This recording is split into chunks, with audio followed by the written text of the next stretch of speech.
2023 সাল থেকে hair falling problem face করি। এখন আধুনিক যুগ, এই যুগে সব থেকে বেটার সলিউশন হতে পারে হেয়ার ট্রান্সপ্লান্ট।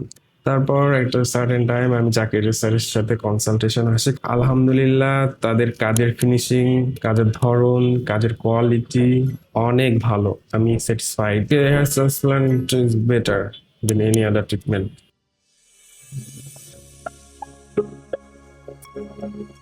তো আমি 2023 সাল থেকে হেয়ার ফলিং প্রবলেম ফেস করি। একটা সার্টেন টাইম অনেক কিছু দেখি, অনেক কিছু বোঝার চেষ্টা করি কিভাবে জিনিসটা গ্রোথ করা যায়। তো একটা পর্যায়ে আমি বুঝতে পারি যে এখন আধুনিক যুগ, এই যুগে সব থেকে বেটার সলিউশন হতে পারে হেয়ার ট্রান্সপ্লান্ট। তখন খোঁজাখুঁজি শুরু করি কোথায় থেকে বললে বেটার হবে। আমি বিভিন্ন মাধ্যমে বুঝতে পারি যে হেয়ার ট্রিট রিভিউ ভালো, পেশেন্টের রেজাল্ট সেটাও আমি অবজার্ভ করি, সেটাও আমি স্যাটিসফ্যাকশন হই। তারপর একটা সার্টেন টাইম আমি জাকির স্যারের সাথে কনসালটেশন আসে। তো স্যার আমাকে সাজেস্ট করে আমার বর্তমান অবস্থা দেখে তিনি 3500 গ্রাফ। তারপর আমি ওটাই ফাইনালাইজ করি। আমি আর কোনো চিন্তা ভাবনা না করে আজকে আমার হেয়ার ট্রান্সপ্লান্ট শেষ করলো। আলহামদুলিল্লাহ, তাদের কাজের ফিনিশিং, কাজের ধরন, কাজের কোয়ালিটি অনেক ভালো। আমি স্যাটিসফাইড। তো অনেকেই যারা হেয়ার ট্রান্সপ্লান্ট করতে চায় মনে করেন যে হয়তো এই হেয়ার ট্রান্সপ্লান্টটা অনেক কঠিন একটা কাজ, অনেক ব্যথা লাগবে, এটা তারা করতে পারবে না। তো আজকে তো আপনি সকাল থেকে শুরু করে এখন পর্যন্ত আমরা সার্জারি সম্পূর্ণ করলাম, তো এই আজকের সকাল থেকে শুরু করে এখন পর্যন্ত টোটাল জার্নিটা আপনার কেমন ছিল? আসলে এটা জার্নিটা যেহেতু একটা সার্জারি ইফেক্ট, সার্জারিতে তো একটু সিস্টেমেটিকলি প্রসিডিউর ফলো করতে হয়। এনেস্থেসিয়া, ইনজেকশন, ক্যাথেটার এগুলো দিতে হয়।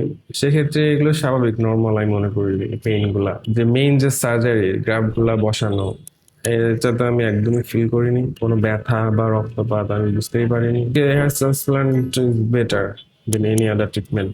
আচ্ছা, আপনাকে আমরা সকালে যখন ফার্স্ট হেয়ার লাইনটা আপনি যেভাবে বলেছিলেন, আমরা ওইভাবে হচ্ছে হেয়ার লাইনটা ড্রাফট করি এবং তারপর ওইভাবে আপনাকে দেখাই।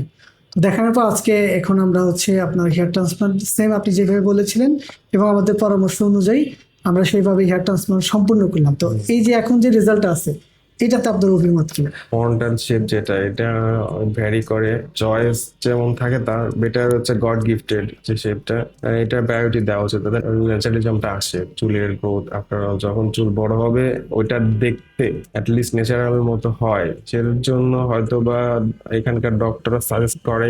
এখানে ডক্টররা অনেক এক্সপিরিয়েন্স, তাদের অভিজ্ঞতা আমি রেসপেক্ট করি। নিজের যে চয়েস থাকে সেটাও প্রায়োরিটি দিতে হবে।